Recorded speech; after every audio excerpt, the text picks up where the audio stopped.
আমার চ্যানেলে ভিডিওটি দেখার জন্য স্বাগত জানাই। তোমরা যারা দশম শ্রেণীতে ফাইনাল পরীক্ষা দেবে অর্থাৎ মাধ্যমিক 2025 সালে দেবে তাদের জন্য এবিটিএ টেস্ট পেপার থেকে সেট 2 এর এমসিকিউ এসএকিউ এবং বঙ্গানুবাদ নিয়ে আজকের ভিডিওতে হাজির হয়েছি।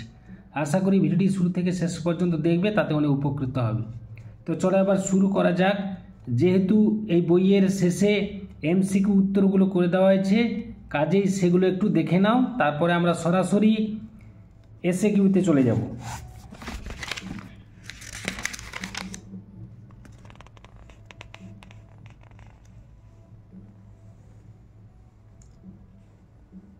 এরপরে 2 এর দাগে কম বেশি 20টি শব্দে নিচের প্রশ্নগুলির উত্তর দাও। এগুলো আমরা একে একে আলোচনা করে নিচ্ছি। প্রথম প্রশ্ন হচ্ছে, বিরাগী সেজে হরিদার একথার প্রশ্ন হচ্ছে 2-1-1 হরিদার একথার সঙ্গে তর্ক চলে না।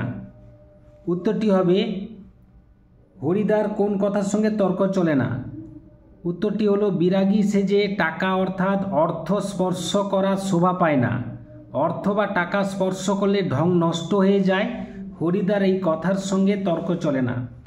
2-1-2 প্রশ্ন হচ্ছে, ওই আওয়াজ মুখরিত হয়ে উঠল। কোন আওয়াজ মুখরিত হয়ে উঠল? উত্তর হবে অদল বদল গল্পে উল্লিখিত যে অমৃত ইসাব অদল বদল, এই আওয়াজে গ্রাম পেরিয়ে আকাশ বাতাস মুখরিত হয়ে উঠল। এরপরে 2-1-3 প্রশ্নটি হচ্ছে, নতুন মেসোকে দেখে জানলো সেটা। নতুন মেসোকে দেখে তপন কি জানলো? উত্তর হবে নতুন মেসোকে দেখে অর্থাৎ মানুষ যে সহজেই লিখতে পারে সে কথা কিশোর তপন নতুন মেসোকে দেখে জানল।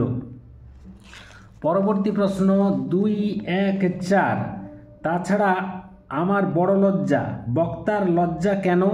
উত্তর হবে নিমাইবাবু একজন ইংরেজের অধীনস্থ পুলিশের বড় কর্তা ও অপূর্বর পিতার বন্ধু, যিনি নিজের দেশের মুক্তি সংগ্রামী সব্যসাচী মল্লিককে গ্রেপ্তার করার তৎপরতা দেখিয়েছেন। এতে মনকষ্টে জর্জরিত অপূর্ব লজ্জা প্রকাশ করেছে।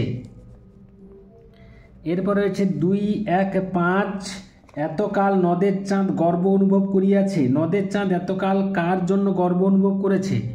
উত্তর হবে স্টেশনের কাছে নদীর উপর নির্মিত নতুন রং করা ব্রিজটির জন্য নদের চাঁদ এতকাল গর্ব অনুভব করেছে। এরপরে আমরা কবিতা থেকে চলে যাব। কবিতার 2-2-1 প্রশ্নটি হচ্ছে, আঁকড়ে ধরে সে খড়কুটো, কবি এখানে খড়কুটো বলতে কি বুঝিয়েছেন?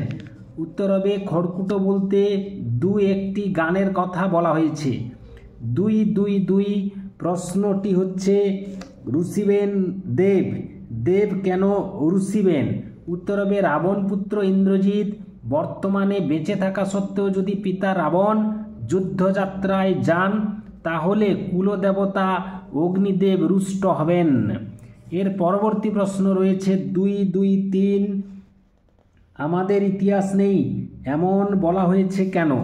উত্তর হবে কর্মজীবী সাধারণ মানুষরা কোনোদিনই ইতিহাসের পাতায় স্থান পান না। এই কারণে প্রশ্নে উদ্ধৃত মন্তব্যটি করা হয়েছে। 2-2-4 প্রশ্নটি হচ্ছে, নেমে এলো তার মাথার উপর। তার মাথার উপর কি নেমে এসেছিল? উত্তর হবে কবি পাবলো নেরুদা রচিত অসুখী একজন কবিতায় কথকের জন্য অপেক্ষারতা নারীর মাথার ওপর একটার পর একটা বছর নেমে আসার কথা বলা হয়েছে। 2-2-5 পশুরা বেরিয়ে এলো। বেরিয়ে এসে পশুরা কি করেছিল? গুপ্ত গহ্বর থেকে পশুরা বেরিয়ে এসে অশুভ ধ্বনিতে দিনের অন্তিমকাল ঘোষণা করেছিল।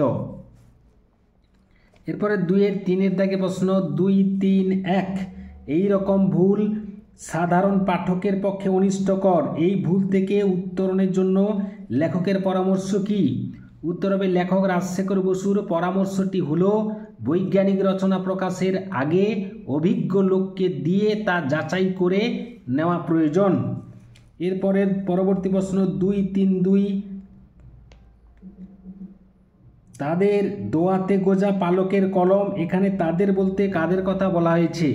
উত্তর হবে হারিয়ে যাওয়া কালিকলম প্রবন্ধ থেকে উদ্ধৃত অংশে তাদের বলতে উইলিয়াম জোন্স এবং কেরি সাহেবের কথা বলা হয়েছে। পরবর্তী প্রশ্ন 2-3-3 শ্রীপান্থর প্রকৃত নাম কি? উত্তর হবে শ্রীপান্থর প্রকৃত নাম হলো নিখিল সরকার। 2-3-4 তাতে অনেকে মুশকিলে পড়েছে।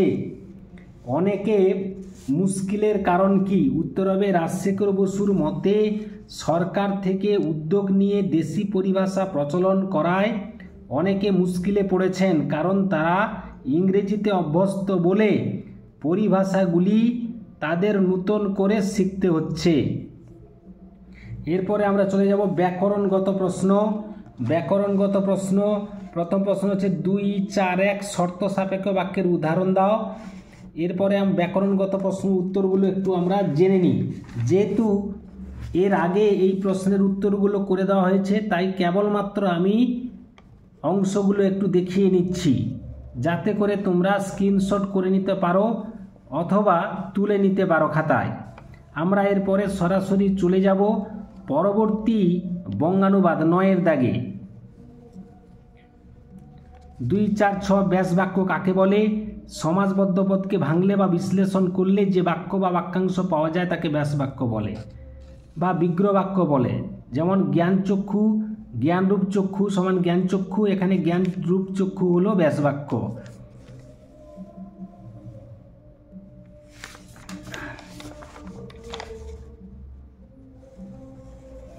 সম্বোধন পদ কারক নয় কোনো এবছরের জন্য খুবই গুরুত্বপূর্ণ প্রশ্ন। সম্বোধন পদের সঙ্গে বাক্যের ক্রিয়া সমাপিক ক্রিয়ার প্রত্যক্ষ সম্পর্ক বা সম্বন্ধ থাকে না বলে সম্বোধন পদকে কারকের পর্যায়ভুক্ত করা হয় না।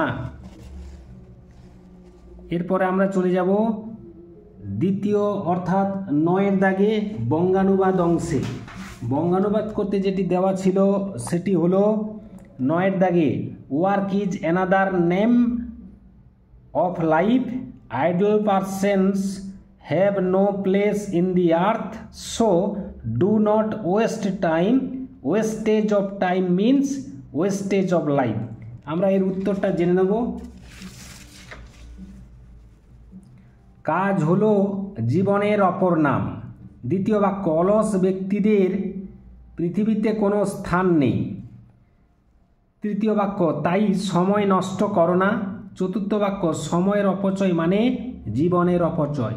এই ছিল আজকের ভিডিও। আশা করি ভিডিওটি ভালো লেগেছে। লাগলে অবশ্যই একটা লাইক করে দাও, শেয়ার করে দাও। চ্যানেলে নতুন হয়ে থাকলে চ্যানেলটি অবশ্যই সাবস্ক্রাইব করে চ্যানেলের পাশে থাকো। ভিডিওটি এতক্ষণ ধরে দেখার জন্য ধন্যবাদ রইল। নেক্সট ভিডিও আবার তোমাদের সঙ্গে দেখা হচ্ছে।